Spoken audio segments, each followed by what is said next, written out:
ગઈકાલ તારીખ 16/5/2025ના રોજ ફરિયાદી સત્યેન્દ્રકુમાર જીતેન પાલ ને ફરિયાદ હકીકત જોતાં જે ગઈકાલે ગાંધીધામથી બાબરા જવા માટે પોતાનો ટ્રક લઈને નીકળેલો હતો તે દરમિયાન બેડી ચોકડીથી આગળ અમદાવાદ હાઈવે પાસે પહોંચતા એક બ્લેક કલરની નંબર વગરની વરના ગાડી છે જે ટ્રકની આગળ લાવી ઊભી રાખી અને એમાંથી એક અજાણ્યો ઇસમ ઉતરેલ જેમાં 20-25 વર્ષની ઉંમરનો એના ટ્રક પાસે આવીને મારી ગાડીને નુકસાન કેમ કર્યું છે એમ કહીને ટ્રકમાં અંદર જઈ અને છરી કાઢીને છરી ડ્રાઈવરના ગળા ઉપર લગાડીને કીધેલું કે તારી પાસે જેવો એ આપી દે.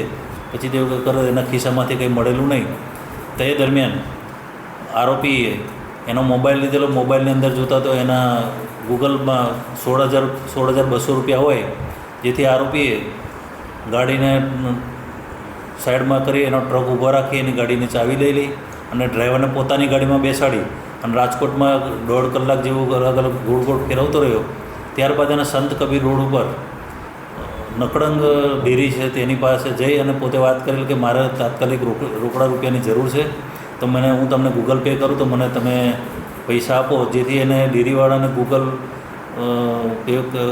ફરિયાદીના ફોનમાંથી ગૂગલ પે 16,000 રૂપિયા કરેલા અને એની પાસેથી રોકડા રૂપિયા લઈ લીધેલા.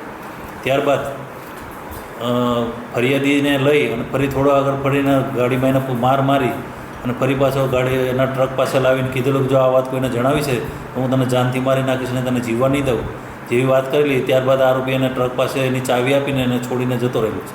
ફરિયાદીને સાથે રાખીને CCTV ચેક કરી તેમજ પોતાના અંગત બાતમીદારોના સોર્સિસથી ચેક કરતાં આરોપીને ગણતરીના કલાકોમાં પકડી પાડેલ છે અને આરોપી પાસેથી જે ગાડી હતી એ ગાડી પણ કબજે કરવામાં આવેલી છે અને હાલ એના રિમાન્ડ લેવાની તજવીજ કરાશે અને રિમાન્ડ લેવામાં આવશે.